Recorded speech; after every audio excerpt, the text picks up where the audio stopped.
तो मूवी शुरू होती है और हम एक बच्चे हेनरी को देखते हैं जो कि क्रिसमस की रात अपनी मॉम के साथ घर जा रहा होता है। तभी रास्ते में उनकी गाड़ी आउट ऑफ कंट्रोल हो जाती है और हेनरी और उसकी मॉम दोनों की आंखों में खौफ हम देख सकते हैं।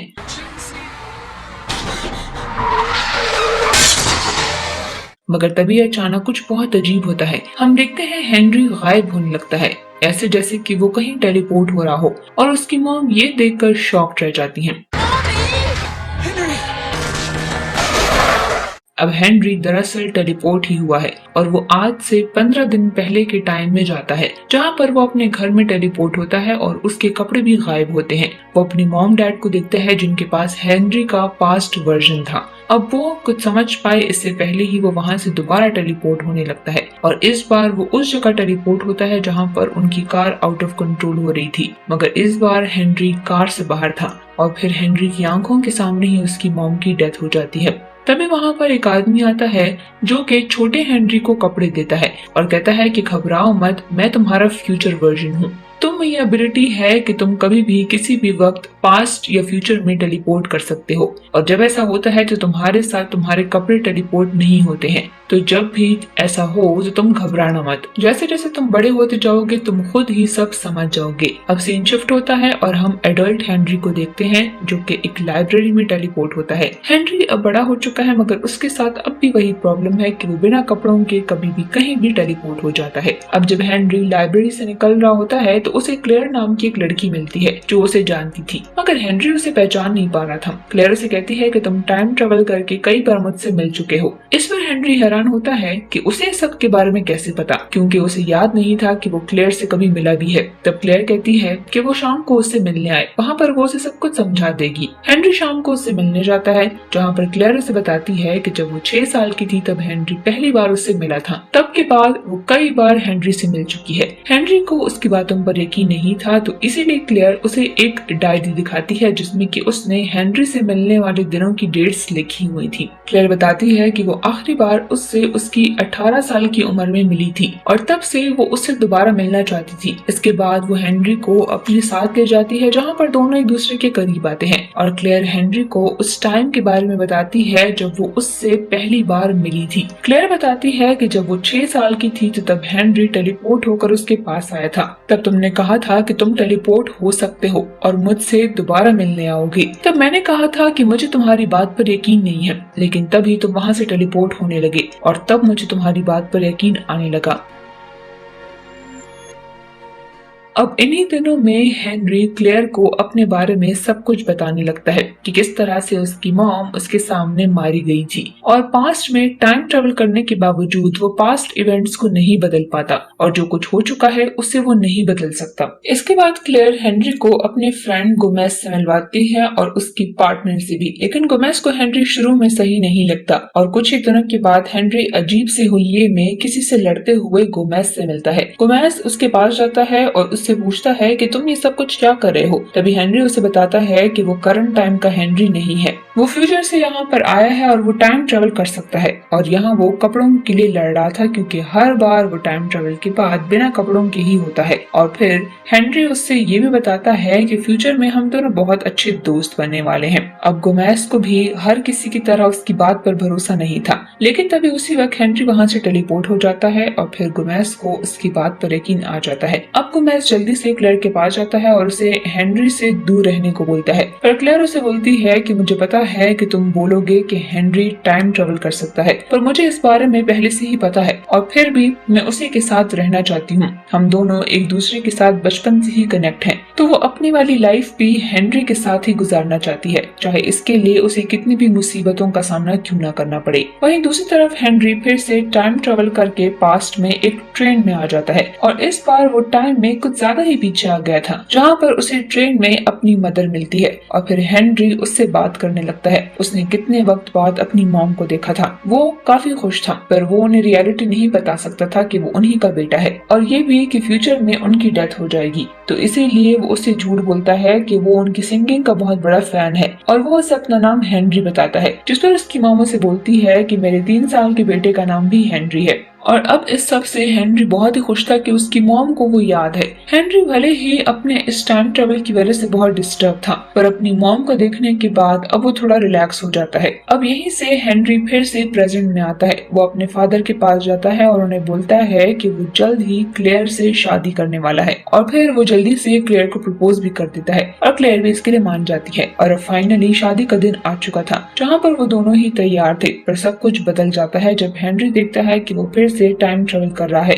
वो कहीं और टेलीपोर्ट हो जाता है। गोमेज हेनरी के रूम में उसे बुलाने आता है, पर वो वहाँ पर सिर्फ उसके कपड़े देखता है, जिससे कि वो समझ जाता है कि हेनरी फिर से टेलीपोर्ट हो चुका है। पर तभी वहाँ पर हेनरी आ जाता है, वो भी फ्यूचर से, पर उसके बाल अब सफेद हो चुके थे। वो जल्दी से तैयार होता है और हॉल में जाता है, जहाँ पर क्लेयर उसका वेट करी थी। क्लेयर बहुत ही खुश थी कि चाहे हेनरी फ्यूचर का ही क्यों ना हो, उसकी शादी तो हेनरी से ही हो रही है। अब दोनों की शादी हो चुकी है और हेनरी अभी भी बीच बीच में टाइम ट्रेवल करता रहता है, जिसमें कि वो कभी दिनों तक गायब रहता है, पर फिर वो दोबारा टाइम ट्रेवल करके आ जाता है, और ये सिलसिला चलता रहता है। अब इस सब की ही उन दोनों को आदत हो गई है। लेकिन एक अजीब बात ये होती है कि जब क्लेयर गोमेज और उसकी वाइफ को डिनर पर बुलाती है तो वो लोग किचन में ही होते हैं कि तभी उन्हें बाहर से किसी के गिरने की आवाज आती है, और जब वो बाहर जाकर चेक करते हैं तो उन्हें जमीन पर फ्यूचर का हेनरी मिलता है, जो बिना कपड़ों के वहाँ पर लेटा हुआ था, जिसे देखकर इन्हें ये पता चल जाता है कि हेनरी फ्यूचर में मरने वाला है। लेकिन कब, ये उन्हें नहीं पता, और वो लोग कुछ भी फ्यूचर हेनरी से पूछ पाते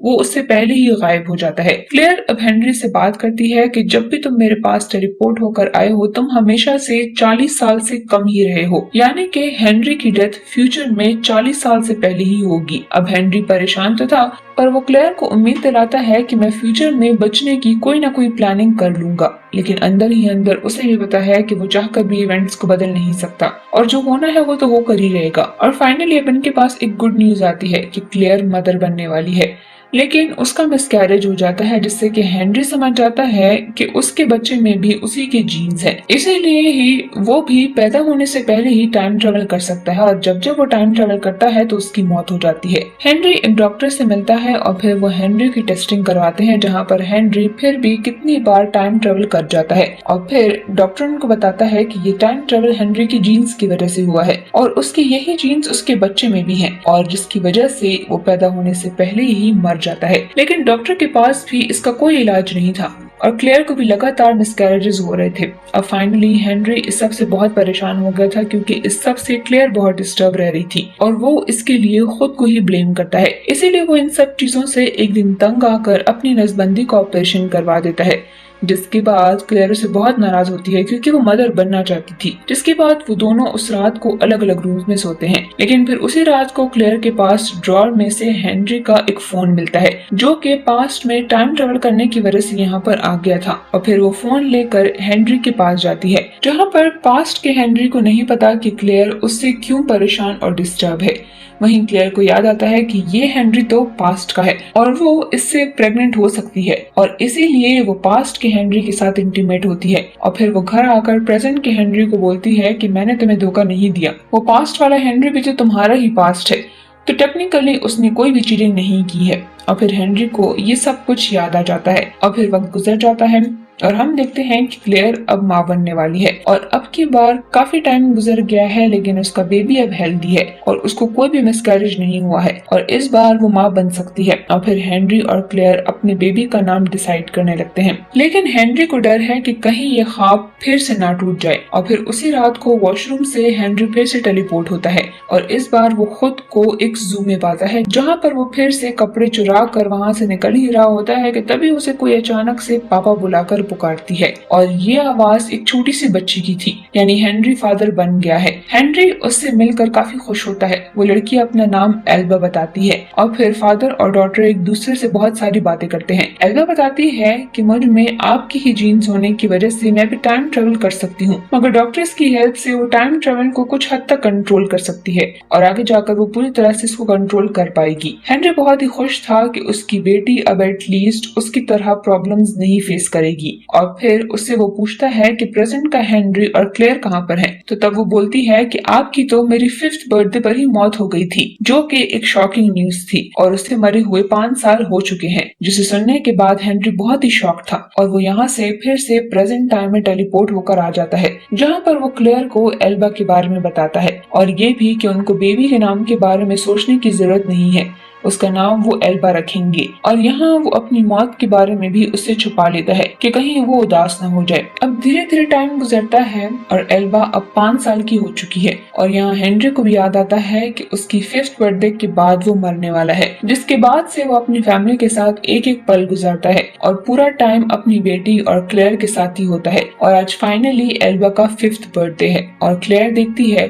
कि एल्बा के साथ एक बड़ी लड़की खेल रही है और ये बात वो हेनरी को बताती है, तो जिस पर हेनरी बोलता है कि ये फ्यूचर एल्बा है जो कि इसके साथ मिलने आई है और वो दोनों ये देखकर काफी खुश थे। अब फ्यूचर एल्बा प्रेजेंट एल्बा को बोलती है कि जल्द ही क्रिसमस वाले दिन उनके फादर की डेथ हो जाएगी, जिसे सुनकर छोटी एल्बा बहुत सैड हो जाती है और वो ये बात क्लेयर को भी बताती है। अब रात को क्लेयर हेनरी के पास आती है, जहाँ पर अब दोनों को ही पता था कि हेनरी की डेथ क्रिसमस को होने वाली है, लेकिन वो दोनों कुछ भी नहीं कर सकते। अब धीरे धीरे क्रिसमस का दिन आ चुका था, जहाँ पर क्लेयर हेनरी के पास बैठी थी और वो लास्ट टाइम हेनरी को गुड बाय बोलती है। क्लेयर उसे बोलती है कि वो दोनों एक दूसरे के लिए ही बने हैं और वो उसे हमेशा प्यार करती रहेगी। और फिर हेनरी ना चाहते हुए भी टेलीपोर्ट हो जाता है। वो खुद को एक जंगल में पाता है और उसे पता था कि यहाँ पर वो मारा जाएगा, पर कैसे वो उसे भी नहीं पता। तभी कुछ शिकारी अपनी गन से एक हिरन को मारते हैं, पर ये गोली हेनरी को लग जाती है, जिसके बाद वो जल्दी जल्दी टाइम ट्रेवल करने लगता है।